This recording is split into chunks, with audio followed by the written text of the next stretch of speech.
പ്രിയപ്പെട്ട വിദ്യാർത്ഥികളെ, business studies second ചാപ്റ്ററിൻ്റെ അവസാനത്തെ ടോപ്പിക്കിലേക്ക് നമ്മൾ കടക്കുകയാണ്.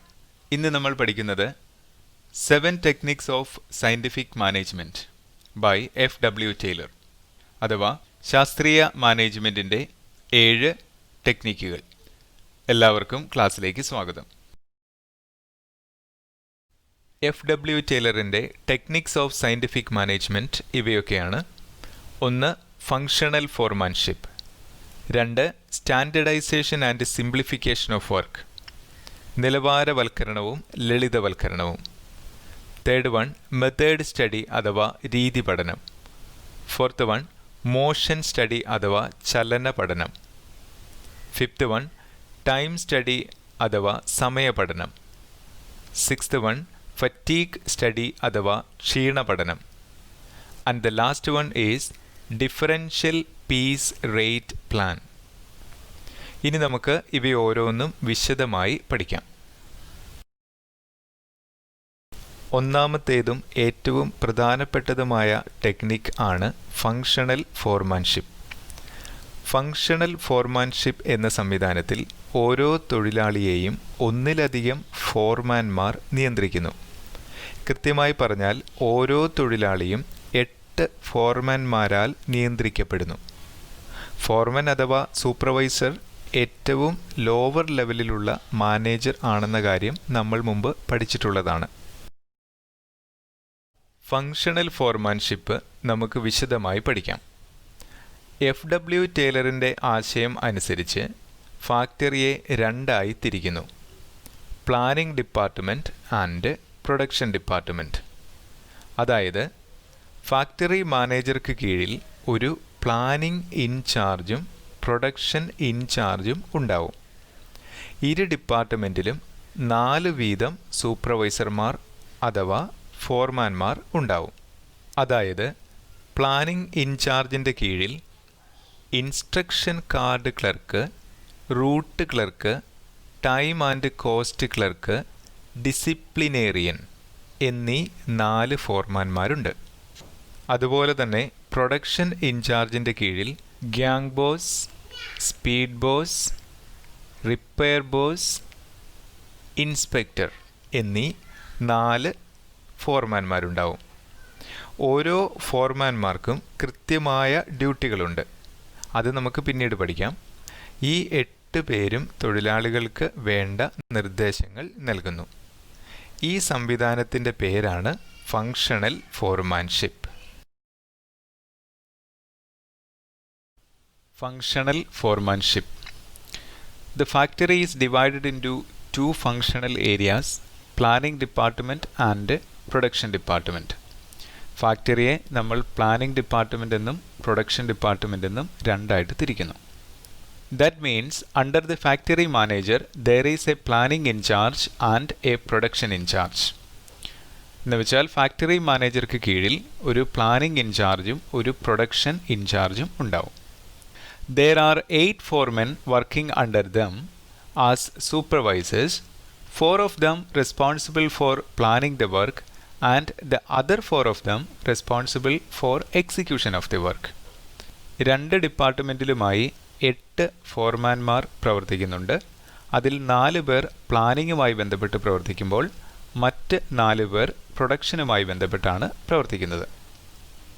The 4 foremen working under planning department are route clerk, instruction card clerk, time and cost clerk and disciplinarian. The 4 foremen working under production in charge are gang boss, speed boss, repair boss, inspector. ഈ പറയുന്ന 8 ഫോർമാൻമാരുടെയും പേരുകൾ നിങ്ങൾ കൃത്യമായി ഓർത്തിരിക്കണം. പരീക്ഷകളിൽ ചിലപ്പോഴൊക്കെ functional foremanship essay ക്വസ്റ്റ്യനായി ചോദിക്കാറുണ്ട്. അപ്പോൾ നമ്മൾ ഇത് വരച്ച് എക്സ്പ്ലെയിൻ ചെയ്യേണ്ടതായിട്ട് വരും. ഫങ്ഷണൽ ഫോർമാൻഷിപ്പിൻ്റെ ലേഔട്ട് എങ്ങനെയാണ് വരയ്ക്കേണ്ടത് എന്ന് നമുക്കൊന്ന് നോക്കാം. ആദ്യമായി ഏറ്റവും മുകളിൽ നമ്മളൊരു ബോക്സ് വരച്ച് അതിൽ ഫാക്ടറി മാനേജർ എന്ന് എഴുതുന്നു.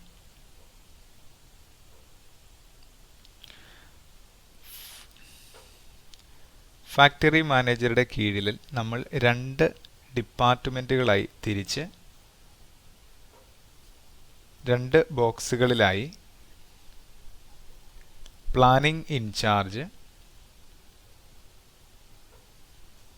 അതുപോലെ പ്രൊഡക്ഷൻ ഇൻചാർജ് എന്നിവ കാണിക്കുന്നു.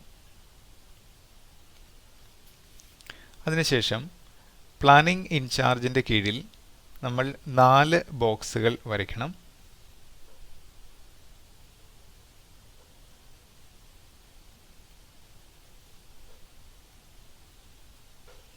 അതുപോലെ തന്നെ പ്രൊഡക്ഷൻ ഇൻചാർജിൻ്റെ കീഴിലും നമ്മൾ 4 ബോക്സുകൾ വരയ്ക്കുന്നു.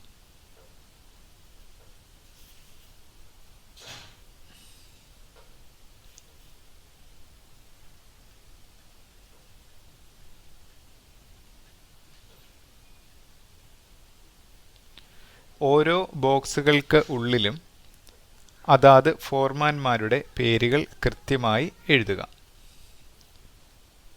അതിനുശേഷം നമ്മൾ ഏറ്റവും താഴെയായി ഒരു ബോക്സ് വരച്ച് അതിൽ വർക്കർ എന്ന് എഴുതണം. പിന്നീട് ഓരോ ഫോർമാൻമാരിൽ നിന്നും ഈ വർക്കറുടെ ബോക്സിലേക്ക് ഓരോ ആരോ കാണിക്കുക. അതിനർത്ഥം ഓരോ ഫോർമാൻമാരിൽ നിന്നും വർക്കറിലേക്ക് നിർദ്ദേശങ്ങൾ പോകുന്നു എന്നാണ്. ഈ രീതിയിലാണ് നമ്മൾ ഫങ്ഷണൽ ഫോർമാൻഷിപ്പിൻ്റെ ലേഔട്ട് വരച്ച് കാണിക്കേണ്ടത്. ഇനി നമുക്ക് ഓരോ ഫോർമാൻമാരുടെയും ഡ്യൂട്ടീസ് എന്തൊക്കെയാണെന്ന് നോക്കാം. ആദ്യമായി റൂട്ട് ക്ലർക്ക്.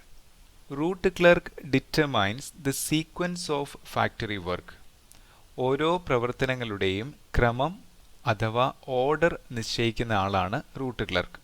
എന്ന് വെച്ചാൽ ഏതാണ് ആദ്യം ചെയ്യേണ്ടത്, ഏത് കാര്യമാണ് രണ്ടാമത് ചെയ്യേണ്ടത് എന്നിങ്ങനെയുള്ള കാര്യങ്ങൾ റൂട്ട് ക്ലർക്ക് നിശ്ചയിച്ച് നൽകുന്നു. Second one, instruction card clerk.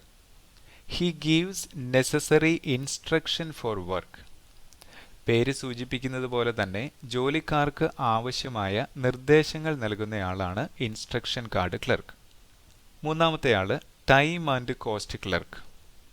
He fix up time for starting and completion of work and also prepares cost sheet for every job. ജോലിയുടെ സമയക്രമം നിശ്ചയിക്കുക, ചിലവുകൾ മുൻകൂട്ടി കണക്കാക്കുക, ഇവയൊക്കെയാണ് ടൈം ആൻഡ് കോസ്റ്റ് ക്ലർക്കിൻ്റെ duty. Fourth one, disciplinarian. He examines the attendance and discipline of the workers. തൊഴിലാളികളുടെ ഹാജർ പരിശോധിക്കുകയും അച്ചടക്കം ഉറപ്പാക്കുകയും ചെയ്യുന്നതാണ് ഡിസിപ്ലിനേറിയൻ്റെ duty.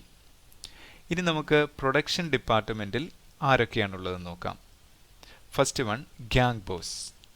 Gang boss arranges machines and tools for work. ജോലിക്ക് ആവശ്യമായ യന്ത്രങ്ങളും ഉപകരണങ്ങളും തയ്യാറാക്കി വയ്ക്കുന്ന ജോലിയാണ് ഗ്യാങ് ബോസിൻ്റേത്. Next, speed boss. Speed boss is responsible to complete the jobs in a time-bound manner. ജോലികൾ സമയബന്ധിതമായി തീർക്കുന്നുണ്ട് എന്ന് ഉറപ്പുവരുത്തുന്ന ആളാണ് speed boss. Next is repair boss. He takes care of the maintenance of the machinery. യന്ത്രസാമഗ്രികളുടെ അറ്റകുറ്റപ്പണികൾ കൃത്യസമയത്ത് നടത്തി പ്രവർത്തന സജ്ജമാക്കി നിർത്തുന്നയാളാണ് repair boss. And the last one is inspector. He examines the quality control of the output. ജോലികളുടെയും ഉൽപ്പന്നങ്ങളുടെയും ഗുണനിലവാരം പരിശോധിക്കുന്നയാളാണ് ഇൻസ്പെക്ടർ. ഇത്രയും കാര്യങ്ങളാണ് ഫങ്ഷണൽ ഫോർമാൻഷിപ്പിൻ്റെ ഭാഗമായി നമ്മൾ പഠിക്കേണ്ടത്. നമ്മൾ സയൻറ്റിഫിക് മാനേജ്മെൻറ്റിൻ്റെ രണ്ടാമത്തെ ടെക്നിക്കിലേക്ക് കടക്കുകയാണ്. Standardisation and simplification of work അഥവാ നിലവാരവൽക്കരണവും ലളിതവൽക്കരണവും. Standardisation is the process of setting standards for every activity.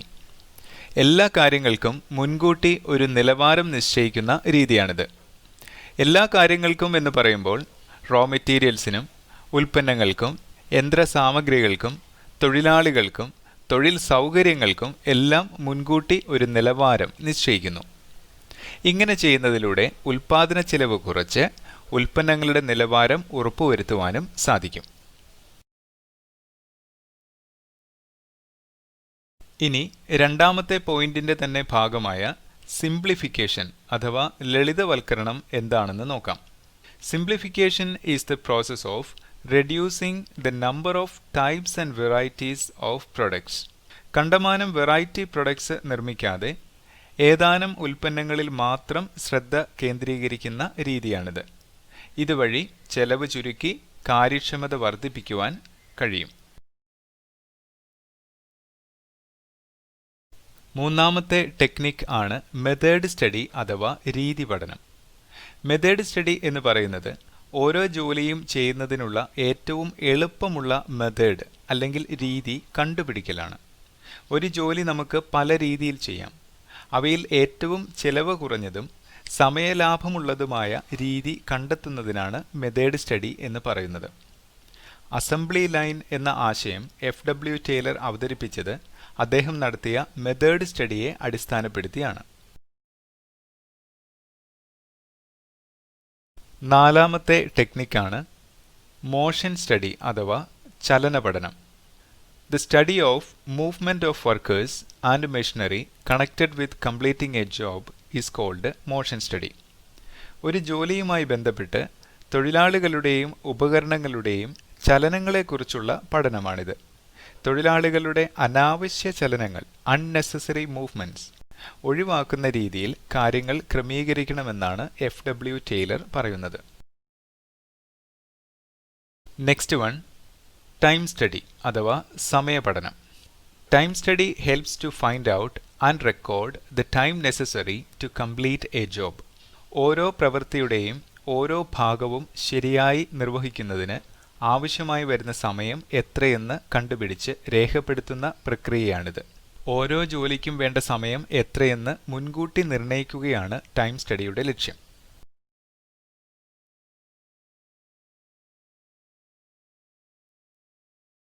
And the sixth one is fatigue study അഥവാ ആയാസ പഠനം എന്ന് മലയാളത്തിൽ. ഫറ്റീഗ് എന്ന് പറഞ്ഞാൽ ക്ഷീണം, തളർച്ച എന്നൊക്കെയാണ് അർത്ഥം. തുടർച്ചയായി ജോലിയെടുത്താൽ ഏതൊരാൾക്കും തളർച്ചയും ക്ഷീണവും ഉണ്ടാകും. അതിനാൽ ഇടയ്ക്ക് റെസ്റ്റ് ഇന്റർവെൽസ് അഥവാ വിശ്രമവേളകൾ ആവശ്യമുണ്ട്. ശാസ്ത്രീയമായി വിശ്രമവേളകളുടെ എണ്ണവും ദൈർഘ്യവും നിർണ്ണയിക്കുന്നതിനാണ് ഫറ്റീഗ് സ്റ്റഡി എന്ന് പറയുന്നത്.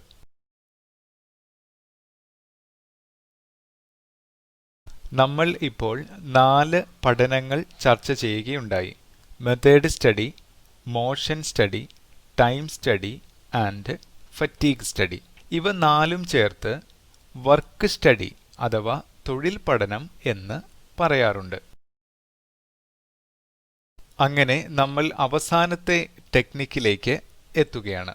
വളരെ പ്രധാനപ്പെട്ട ഒന്നാണ് differential piece wage system. It is a method of wage payment in which efficient and inefficient workers are paid at different rates. Wage system അഥവാ വേതന സമ്പ്രദായം 2 രീതിയിലുണ്ട്. ടൈം വേജ് സിസ്റ്റവും പീസ് വേജ് സിസ്റ്റവും.